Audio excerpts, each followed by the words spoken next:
How's it going, everybody? And welcome to the Liberty Bowl. So, the backlash is continuing for Anheuser-Busch, and for what seems like the first time, the mantra "Get woke, go broke" is finally ringing true.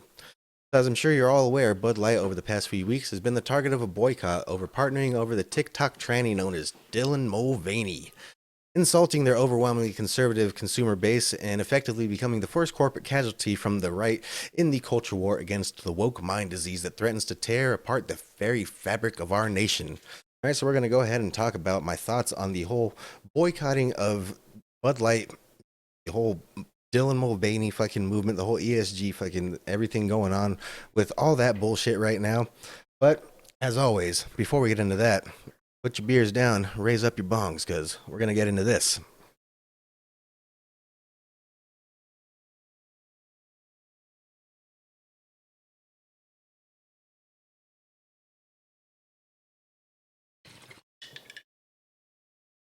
This one's for you, Dilly Dilly. Real man of genius. Love ya! Cheers! Go team! Whatever team you love, I love too. Okay. Love ya. Okay, break a leg. Woo! America is a nation that can be defined in a single word. I was going to foot.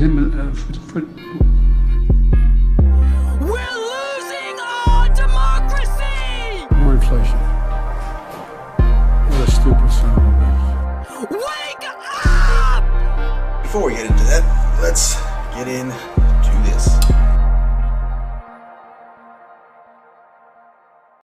Alrighty, so with the boycott in full swing right now, we're starting to, come to some realizations on the more right-wing conservative party as to the power that is, I guess, the coming together and basically using democracy or these democratic tactics in order to essentially affect change in society, right? So as we know, the culture war, it's full on, the MAGA conservative party versus the woke, and then of course there's all the normies in between and stuff like that, and the NPCs and stuff like that. But either way, as per the actual culture war, it is essentially the MAGA movement versus the woke movement, right?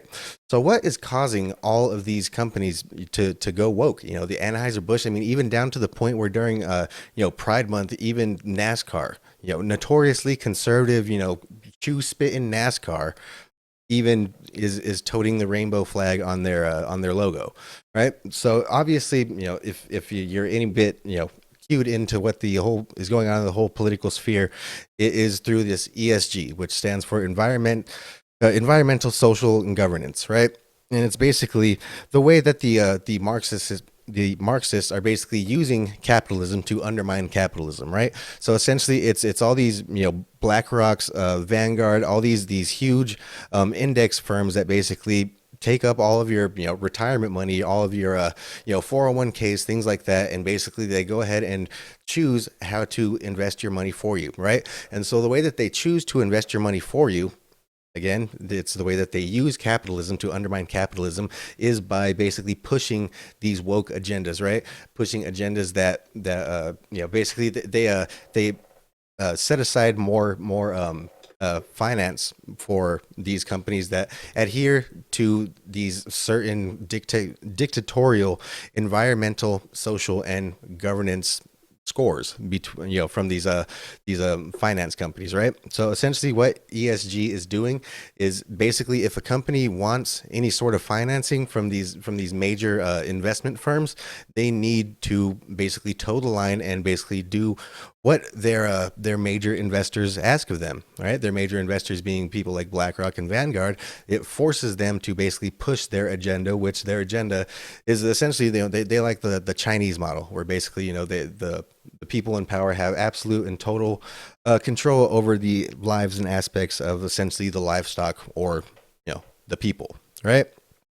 So essentially, what they're doing is they're kind of forcing companies to have different sort of diversity hires, right? They're forcing companies to basically have these sort of woke marketing, administrative people and stuff like that. Basically, they're making you appoint certain people that may not even fully align or even slightly align with the company and what their mission statements are, what their values are. They may not align in any way with that, but still, you must put them on your board, and they must have some sort of say in the way that your company is run. All right, so by forcing these companies to go ahead and put in these diversity hires and stuff, this is basically how they are able to push their woke agenda. And as we're seeing here, it's clearly not going over too well for them. So go ahead and check out this little video clip here of the I don't know, some sort of advertising executive over there at Anheuser-Busch, who basically was the genius behind Dylan Mulvaney and putting his fucking face on a Bud Light can, and basically partnering with this dude for I don't know, whatever reason. But go ahead and check out the clip. A businesswoman. I had a really clear job to do when I took over Bud Light, and it was, this brand is in decline. It's been in decline for a really long time, and if we do not attract young drinkers to come and drink this brand, there will be no future for Bud Light. So I had this super clear mandate. It's like, we need to evolve and elevate this incredibly iconic brand. And what I brought to that was a belief in, okay, what does evolve and elevate mean? It means inclusivity. It means shifting the tone. It means having a campaign that's truly inclusive and feels lighter and brighter and different and appeals to women and to men. And representation is at sort of the heart of evolution. You've got to see people who reflect you in the work. And we had this hangover. I mean, Bud Light had been kind of a brand of bratty, kind of out of touch humor. And it was really important that we had another approach. All right. Yeah. Clearly she is absolutely out of touch with the general, conservative consumer base of Anheuser-Busch, right? It's clearly a horrible decision. As we're able to see financially, it's cost them, over $6 billion already just within this last, week or so that they've, since they've partnered with Dylan Mulvaney, and the boycott has effectively, been going on, right? So to deal with the backlash, Anheuser-Busch keeps sending out these kind of little half-hearted, apologies, right? So we have this one right here. I'm not even going to bother reading it. If you guys want to check it out, it's right there. But they're putting out all these little half-hearted apologies, where they kind of quote stuff, where they kind of cite stuff like, oh, I'm an ex-military veteran and stuff like that, and this I'm more American than most, blah blah blah bullshit, whatever. Like I said, it's half-hearted apologies, and it's basically saying that we recognize that this this kind of doesn't fit with our values and our core customer base and shit like that. And basically they're just they're doing the thing that these companies do when they don't want to actually say that they're sorry, but still they have to put out some sort of statement, and basically they're just stating the problem. That's all they're doing. They're not, saying that they're sorry for it. They're basically just saying, what we did was we partnered with somebody that we probably shouldn't have, and it's costing us, a lot of our consumer base and stuff like that. And that's what the problem here is. And yeah, that's what happened. They never actually do say that they're sorry, right? So instead of actually saying that they're sorry, they're continuing to put out things like this statement, and then they actually just put out this weirdly patronizing, patriotic commercial here just the other day. All right, go ahead and check this one out.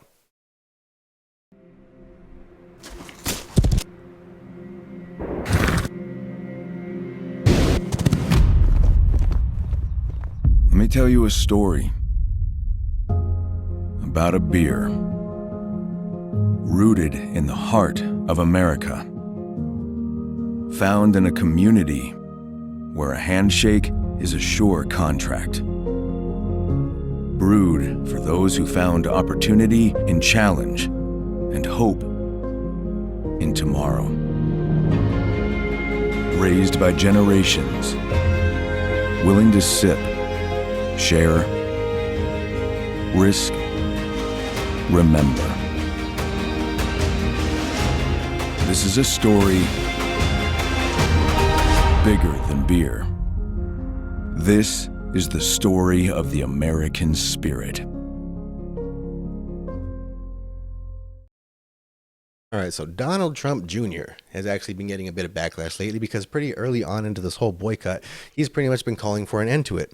All right, so he's basically saying that this is, essentially a tool of the left, boycotts, things like that, that's essentially a tool of the left, that we shouldn't be attacking the entire company. We should essentially be going after the individual that is responsible for making the, marketing mistake, and basically getting Anheuser-Busch to partner up with Dylan Mulvaney. And he basically points out the fact that Anheuser-Busch has traditionally been more or less a patriotic American, home brand company, right? And he's absolutely correct. People are pissed, and justifiably so. Anheuser-Busch is an iconic American company. This is Budweiser, with the Clydesdales and with the football and bald eagles and, the Bud Bowl and, like, real men of genius. Rock, flag, and eagle! This is where they were. So what are they doing? What on earth are they doing with a trans TikToker in a bathtub? It's bizarre. Is this a one-off colossal screw-up, or is it something bigger? This could be just the act of one rogue, woke lunatic in a marketing department filled with leftist staffers. But the thing is, with Anheuser-Busch, essentially they're being made an example of right now, right? This is the power of the populace. This is the power of the people. This is basically us telling them that we are not going to, support you with our dollars if you are going to basically support this ideology that does not align with American values in any way, shape, or form, right? So they essentially are in a bit of a pickle here, right? So they have, on one side, do they, appease their customer base and basically get back to business as usual? As they've pointed out, as many conservative people have pointed out many times, once we get an apology, once we get a denouncement of wokeness and ESG from Anheuser-Busch, it's game on. We're having Bud Light parties. We're fucking throwing huge events. Bud Light just, catering everything. We're, essentially, as soon as they denounce wokeness and ESG, they are completely back in business. They are completely back in the good graces of the Conservative Party.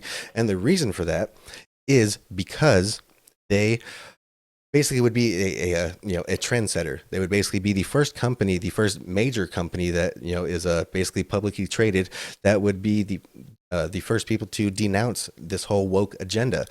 All right. So as I mentioned, toward the beginning, this whole woke agenda is being pushed by these companies like, BlackRock, Vanguard. And essentially what they do is they make it to where, you have to push these sort of agendas. Even if you end up losing money from your customer base, it's okay. We will back you with, investor cash. Right. So essentially we're putting the choice on Anheuser-Busch to either, do you satisfy your customer base or do you satisfy the investors? And we looked into the political giving and lobbying history of Anheuser-Busch. And guess what? They actually support Republicans. In woke corporate America, Anheuser-Busch supports Republicans. Last cycle, their employees and their PAC gave about 60% to Republicans and 40% to Democrats. And that's literally almost unheard of in corporate America, where it's really easy to go woke, where they do so constantly, where there's a consequence to actually being a conservative. So 60-40 to the conservative side is kind of a big deal. All right. So Donald Trump Jr. also points out the fact that when it comes to donations and lobbying, essentially they have, they have I think it's like a 60-40, something like that, lean toward conservative, donating to conservatives, to the GOP, as opposed to the Democrats. But either way, the whole thing is that this is not about who contributes the most to the Republican Party. If anything, this isn't even about the Republican Party. If anything, the Republican Party, the old Republican Party, is falling apart. And like I say, this whole culture war, it's between basically the woke ideology and the new ideology of MAGA. Right? Basically, MAGA is what is replacing the grand old party. Right? Anheuser-Busch. So here's the deal. Anheuser-Busch totally shit the bed with this Dylan Mulvaney thing. I'm not, though, for destroying an American and iconic company for something like this. Trust me, the memes have been so good. I'm sitting there chomping that, like, I want it.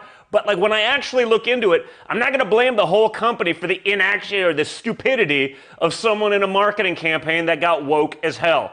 So, essentially, the way that it is the boycott continues. until they step up to the plate, denounce wokeness, be a trendsetter, and basically be the first domino to fall in crumbling their whole woke leftist agenda, right? This is how we are able to fight back, people. This is basically the idea of democracies, right? So essentially we have to fight fire with fire. We have to basically beat them at their own games, right? And so this is how we do it. So their donations, essentially, they don't mean anything to us. We are not Republican Party anymore, right? We are the populist party. We are the people. We are the people of American culture. They're the people of freedom, right? Okay, now real quick, I just wanted to kind of touch on the topic of Dylan Mulvaney in general, right? So Dylan Mulvaney, to me, is the symptom of a sick society. And I don't mean sick as in like we're disgusting, something like that. I mean a sick society is in a society that is not well, a society that is terminal, a society that is dying, right? So Dylan Mulvaney, basically, in my opinion, the entire trans movement, it's very it's almost like a darker version of the whole flat earth movement and stuff like that, where basically, in my opinion, the idea of flat earth movement wasn't so much based actually flat earth, people actually believing in flat earth. I believe the people that originated the idea of the flat earth movement were basically people that just seek to undermine some basic fundamental that we all basically know to be true, and put doubt on it to basically, it's basically kind of an experiment of gullibility to see basically who would buy into something so ridiculous, right?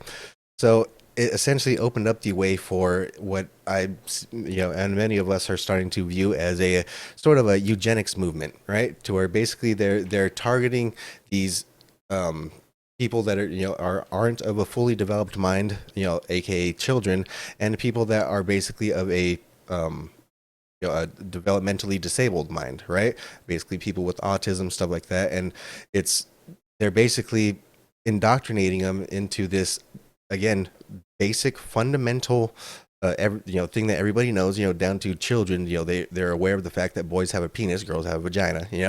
They're aware of the difference between male and female, even if just to the slightest degree, it's they're aware of it, right? And so basically they're seeking to undermine this basic fundamental in these people's minds that are basically impressionable and gullible for the most part. And again, this is a more dark version of this experiment on gullibility, to where this is more a full-on eugenics movement, to where basically the goal is to basically get these people to essentially break themselves, right? So previous eugenics movements and stuff like that has basically been pushed through physical force, stuff like that. Basically the way that they've tried to fix society, or basically heal society of the people that are basically hangers on and stuff like that, the people that are the more or less unproductives in society, the essentially unproductive mindless eaters and stuff like that.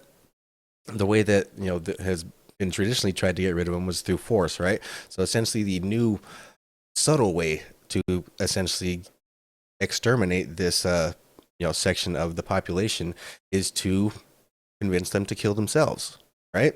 So that's my my thoughts on the whole Dylan Mulvaney thing, the whole trans movement. Dylan Mulvaney is essentially just the poster child, and whether or not Dylan Mulvaney is a witting participant in this sort of demoralization of society, this sort of general spreading of this mental sickness throughout society, I don't know. But either way, Dylan Mulvaney is the clear symptom of a society that is sick, right? So that's my thoughts on the whole Dylan Mulvaney thing and the whole trans movement, and why they're doing this whole ESG shit in the first place. Well, I appreciate you guys stopping by, checking out this video. Don't forget to like, subscribe, share this video out. Yeah, I appreciate all you guys. Let me know what you guys think in the comments. If you feel like I missed anything, if there's a angle to this that maybe I'm not looking at, go ahead and let me know. Well, I appreciate all you guys. Fuck off.